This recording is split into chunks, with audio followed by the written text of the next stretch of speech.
longer are we going to be without food? Well, if we hadn't made such a fuss about having waitress service, we could have queued up, got it and eaten it by now. When you're on your feet all day, the least you can expect is to sit down and rest at lunchtime and have your food served to you like civilized people. My stomach is bubbling like an atomic power station. Well, from where I'm sitting, there's a lot of fallout. We've only got half an hour left to have our dinner. Lunch. What's the difference? What do you have in the evenings? Supper. Only the working class have dinner and supper. Professional people like ourselves have lunch and dinner. Now, look, I'm not working class. I live in a detached house. Captain Peacock, I live in a flat, but that doesn't go to say that I don't lead a very refined life. And in my little nest, we have supper. Well, Captain Peacock wears a dinner jacket, you know. Lady Peacock sails down the stairs in her tiara. Fancy a sherry before we have the baked beans on toast, he said. No, I think I'll wait and have mine with the cocoa. Don't be facetious, Mr. Lucas. Right, I've had a word with that canteen manageress. I put on my best smile. I said, is there any chance of my spaghetti arriving during the reign of the current monarch? We're right here, fool. I hope she didn't use bad language. She didn't use any language at all. She just gave me a right here, fool. Oh, it's intolerable. It's only half an hour before we have to go back. You know, the whole country's falling apart. When I was a boy, you looked at an atlas. There was red everywhere. That was the British Empire. Well, it's still red everywhere. Only now it means we owe money there. I mean, look at these. Plastic. When I first came here, we had tablecloths and real EPNS. I mean, look at that. Yeah, that's modern science for you. These scientists are making terrible mistakes. I read somewhere where they've developed a very large clover for animals to eat. Now they find out that they're so big the bees can't pollinate them because their noses aren't long enough. What are they going to do? They're going to breed bees with longer noses. I didn't know they did it with their noses. You want to watch Richard Attenborough? Does he do it with his nose? No, he's the one that runs about in shorts, telling you how the world began. Apparently it all started as thick soup with little orgasms crawling round. Organisms. Oh, well, little creepy things crawling in it. In that case, when I was in the kitchen just now, it's all starting all over again.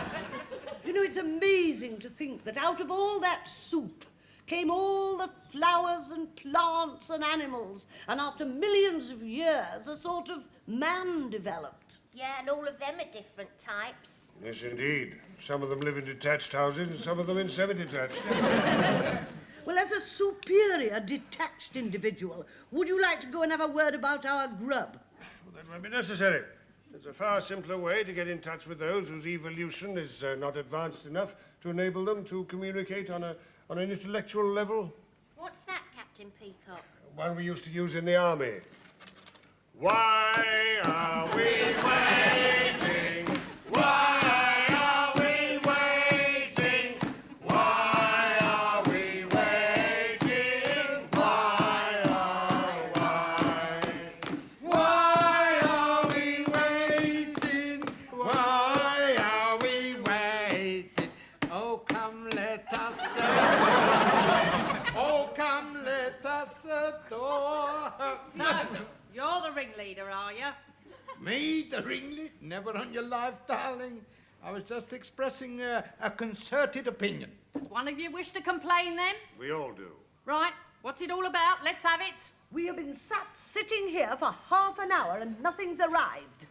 Except you. Right, I'll tell you what I'm going to do. I'm going to go out there in the kitchen and I'm going to tell everyone to make yours a special order. Oh, thank you. Last! One more word, you won't get anything at all. In that case, we shall complain to higher authority. I couldn't give a monkey's who you complain to. As far as I'm concerned, you can come down here and run it yourself. If you don't mind my saying so, they couldn't make a bigger cock-up of it. It's all very well for you sitting out here like a wrinkled old prune. I'm too short in there and I've got a poison finger. Cancel my toad in the hole.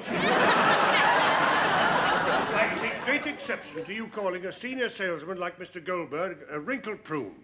Your whole manner is offensive, your appearance is unhygienic, and your emotional outbursts suggest that your mental balance is disturbed. You should see a doctor. You're the one that should see the doctor. I have no reason to see a doctor. In that case, I'll give you one. Now, if I'd had my dinner there, I'd have thrown it in her face. Lunch. He was so angry he forgot he was detached.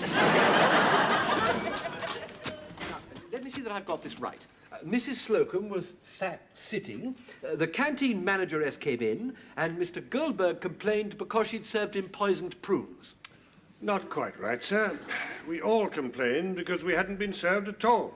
But where did the prunes come in? They didn't. You haven't been listening. That woman was very obstropolous with Mr. Goldberg and Captain Peacock. She said he had a face like a wrinkled prune. Captain Peacock had a face like a wrinkled prune? No, Mr. Goldberg had a face like a prune. Yes, I suppose he has, but I'll make a note of that. No. Mr. Goldberg didn't like it at all. In fact, he was very upset. Then why did he order them? Order what? Prunes! He didn't order them. Well, in that case, he can hardly complain if they didn't arrive. Excuse me, I don't want to get involved in this, but wouldn't it be better if you crossed all that out and got on to the next bit? Well, that's up to you. I see you have a complaint about the spaghetti. Now, did the spaghetti arrive badly cooked? I really couldn't tell you. All I know was it burnt my ear. I've heard of testing the baby's bathwater with the elbow, but that does seem a very strange way of testing spaghetti. I wasn't testing it. I was just complaining because it was so long. Long spaghetti. I should have thought you could have cut it. No, that really is a very trivial complaint. I certainly can't take that up in your behalf. Perhaps we might get somewhere if Captain Peacock told Mr. Rumbold about his toe. That should cook a goose. You'll regret saying that. What's all this about a toe? Ah, well, that happened just after I'd cancelled my toad in the hole. This woman and Captain Peacock had a heated exchange and she stamped on it. And we was all witnesses. Now, that I have got very clearly. And you certainly have cause for complaint. Canteen manageress had no right whatever to stamp on Mr. Humphrey's toad in the hole. Yes, that just leaves one thing further to clear up. What is that, Mr. Rumbold? Oh, the cooked goose. Told you.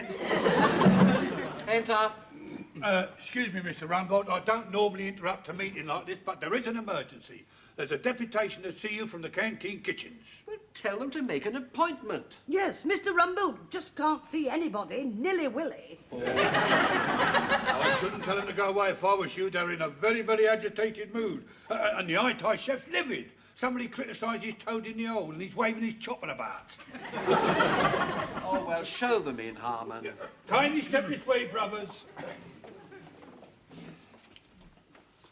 That's Maple, vegetables, Fleur, fish, young Henry, trainee dog's body, Signor Baroli, master chef, and Mrs. Yardwick, manager Hess. Thank you, Harmon. All right, very good, sir.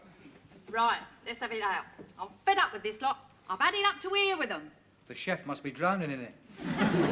Quiet, Lucas. That's typical of him. All lip and let's have a look at your knockers. That snooty one's all mouth and trousers. And as for her, she's just dead common. Oh, how dare you! Go on, tell her you live in a detached house. You shut your cake hole, you. You are common. Not as common as what you are. My mother always said, common is as common does. And what's that supposed to mean? I don't know, but she always says it when my dad blows his nose on the tablecloth. Look, I don't think we should argy-bargy among ourselves in front of these cooks and bottle washers. You're a pompous old snob. And as for her, she looks as though she's got a permanent smell under her nose. And the nearer you are, the stronger it gets. Brother, did you hear that? Temper's afraid and feelings are running high. I think we should all calm down. Ah, shut up, jug-ears. How dare you speak to senior management like that? I don't have to speak to you at all. I should go to Mr. Grace and get a personal written apology. Andy Armo. Rissoles. Well, how about that? Yeah, that's the sort of attitude attitude we have to put up with all the time. I'm glad it's all come out. Well, as my mother used to say, better out than in. My mother used to say that, but I didn't like to mention it. Well, I hope you got a verbatim report of everything she said. No, but I shall make a note of it now. She called you jug ears. Yes, I remember that. And she said Captain Peacock was snooty and all mouth and trousers. Mr. Lucas, let it be recorded, was in her opinion all lip and let's have a look at your knockers. Is that spelled with a K? I don't know, I've never seen them written down. Here, she said I was dead common. Yes, well, we won't make too much of that. And she said I walked about with a smell under my nose. I can't imagine where she got that idea from. Now, what did she say about you, Mr. Humphreys? Nothing. I came out of it completely unscathed. Which is unusual for you, isn't it, Mr. Humphreys? It is, Mr. Lucas. I mean, you usually have a scathe somewhere along the line, don't you, Mr. Humphreys? I'm a martyr to them, Mr. Lucas. Speaking for myself, and I am unanimous in this, I think they ought to get rid of the lot of them and get some decent stuff in. Yeah, we could run that canteen better than what they does. Do, Miss Brahms. Yeah, well, we could run the canteen better than what they does do. That don't sound right, do it? It certainly don't, Miss Brahms. Rumbold here. Oh, hello, Rumbold. That nice manager S from the canteen has been to see me. Apparently there've been a lot of complaints about your lot. He wants a written apology. Yes, well, I intend to take a very firm stand on this, sir.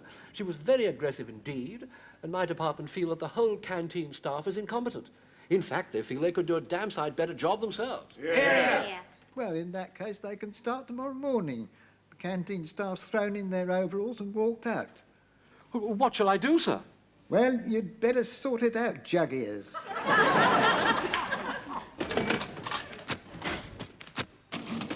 Of course, Miss Brahms, if you hadn't opened your mouth, we'd all be on our way home by now. Well, we said we could do it, so it's up to us to acquaint ourselves with the kitchen and make a plan of battle before we serve lunch tomorrow.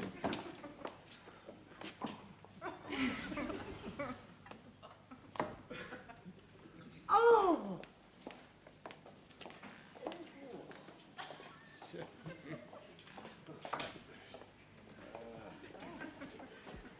Just look at it. There's muck everywhere. If my mother saw this, she'd have a fit.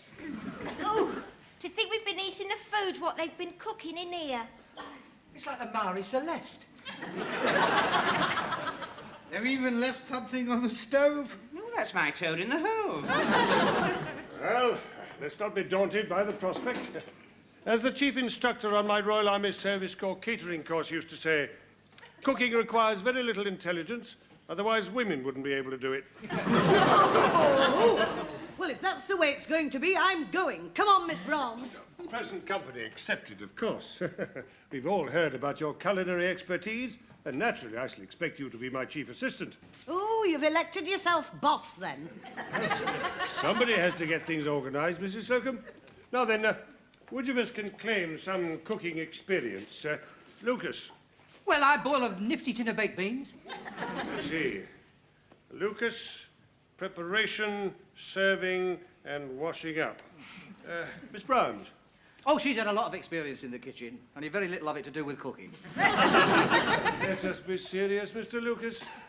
Well, actually, my mum does most of it. What happens when you're on your own? Oh, well, I get a bit of garlic sausage and I fry it up with some onions and bubble and squeak. No wonder you're on your own. I can do azuki masaki. What's that? Oh, it's sort of eggy meaty thing on a stick.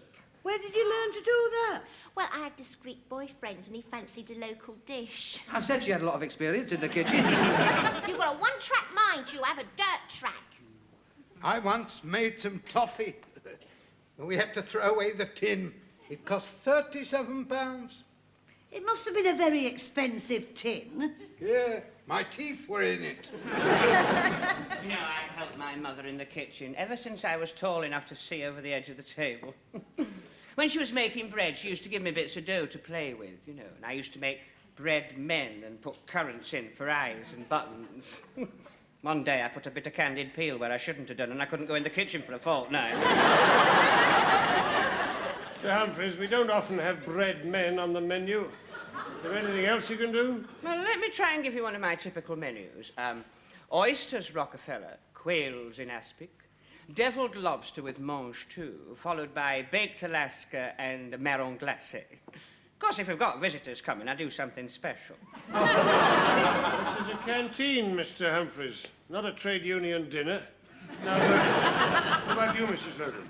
Well, I just do simple cooking to my own taste, but you'll never see a dirty plate in my kitchen. And if there are any leftovers, my pussy gobbles them up in a flash. Well, I vote that Mrs. Slocum is the chef. Yeah. Right, let us agree then that Mrs. Slocum is head cook, but we'd all have to pull together to get the meal prepared and served. Right, before we muck in, we better muck out. Come on, let's get this washing up done. I'll wash, you wipe.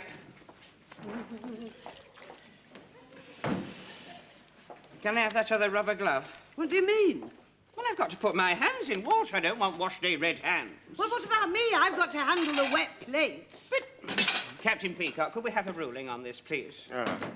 Yes, well, Mr. Humphreys will dip with his right hand, on which will be the right glove. He will use the dish mop with his left hand, which will not go in the water.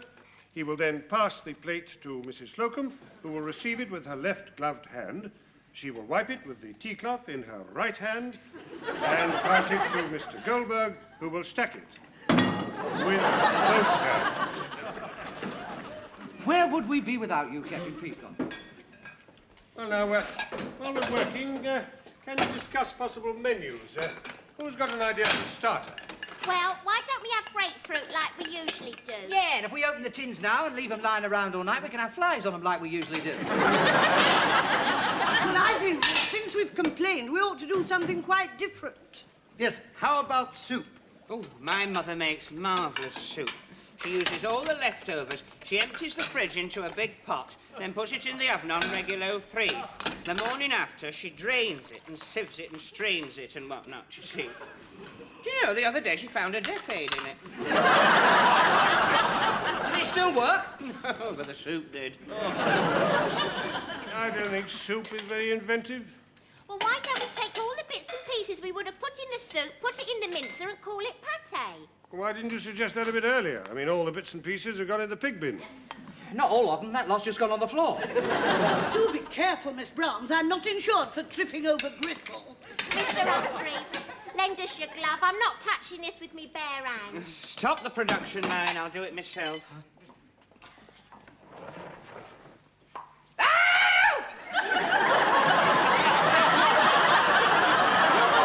Mr. Humphreys? Don't be silly, Mrs. Slocum. Only women are frightened of mice. Well, what was it? A frog. What's the frog doing down there? Perhaps some fairy prince was rude to a gypsy violinist. How do I know? Oh, listen, look.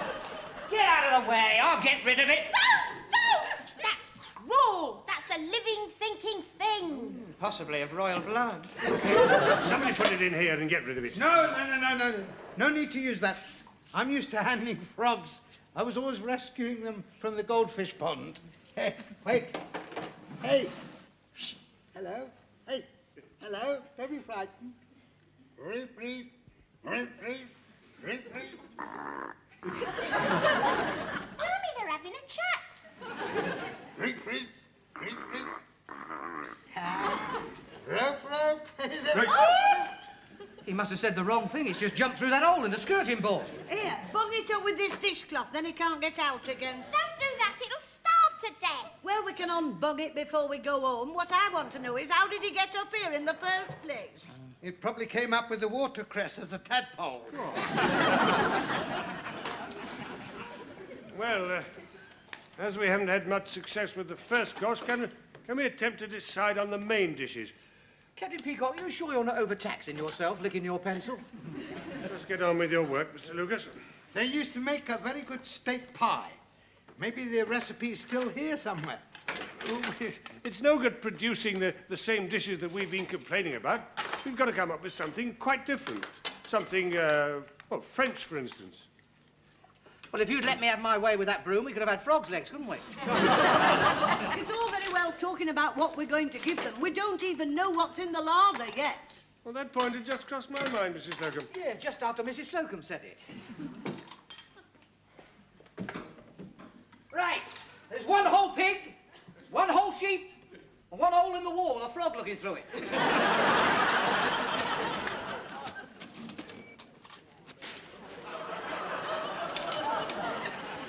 Now then, you can either have meringue glacé or crepe Suzette. I'll have both. Do you know, that's the best curry I've had since I was at Wolverhampton. And that shish kebab was just like you get in a Greek restaurant. Can I have the recipe? Well, it's just a question of knowing how to do it. Coffee to follow, Mr. Harmon? If I may, Mrs. Slocum. It's the best food we've ever had at Grace Brothers. I agree. Well done. The best curry I've had since I was in Wolverhampton. Thank you.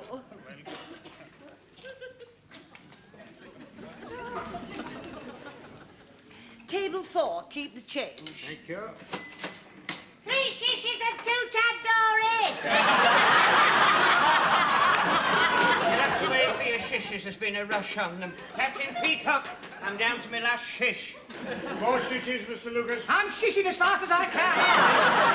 I'm running out of skewers. I'm not going to give you your tandoori until you've got your shishes, otherwise your tandoori will get tepid. Right.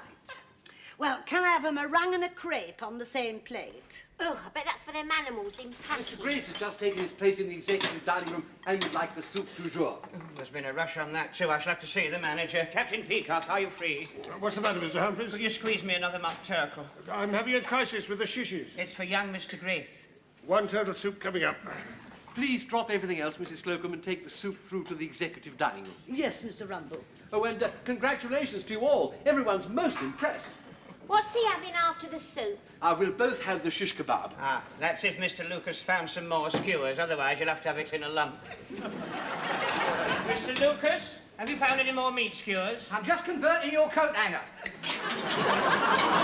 My sheepskin too. Don't worry, it's very much at home. It's hanging on the sheep in the larder.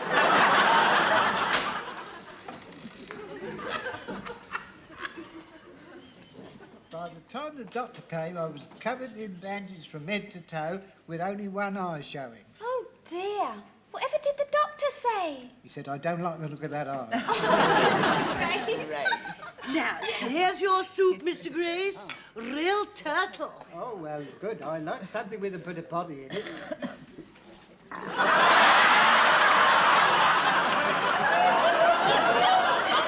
On second thoughts, I don't think it's very hot. I'll take it to the kitchen and warm it up. No, I don't like it too hot. It takes it out of me if I have to blow on it.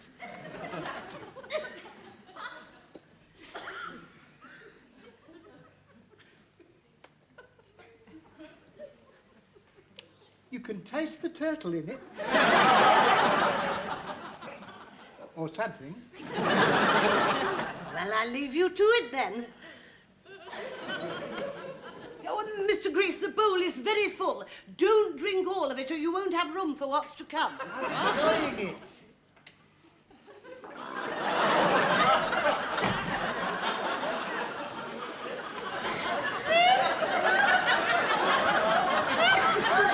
What did he say he was going to have after the soup? Either a stomach pump or an ambulance. There's your crepe and your meringue. And there's your shishes. They've all shriveled. You were too long.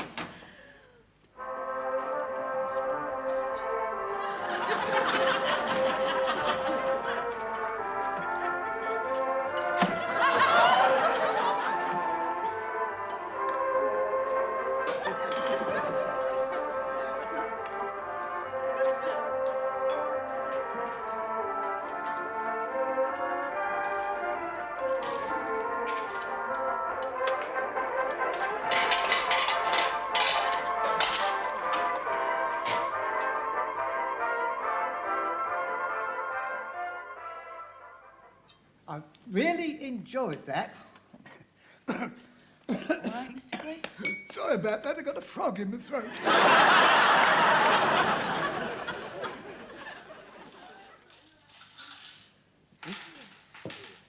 Well, I'm still glowing from the compliments. They said it was the best lunch they've ever had.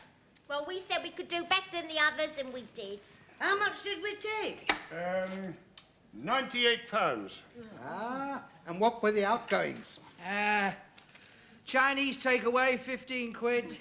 Indian takeaway, £32.50. Greek takeaway, £59.25. Which makes a net loss of... £8.45p. Thank you, Mr. Goldberg. 8.45. If we keep that up every day, we'll be broke in a week. Well, we could raise the prices. Well, that wouldn't do much to help my feet. No, or my wash-day red hand. Well, the regular staff won't come back unless they get a written apology. Well, in times of crisis, the British have always stood firm by their ideals. On the other hand, we as a nation couldn't have got where we are today without knowing how to compromise. I quite agree. Gather round, everybody. Now then, how does this sound? We, the undersigned... Oh, very good. Humbly apologise to the canteen staff of Grace Brothers for complaining about the food, the service, the hygiene... And that cow of a manageress.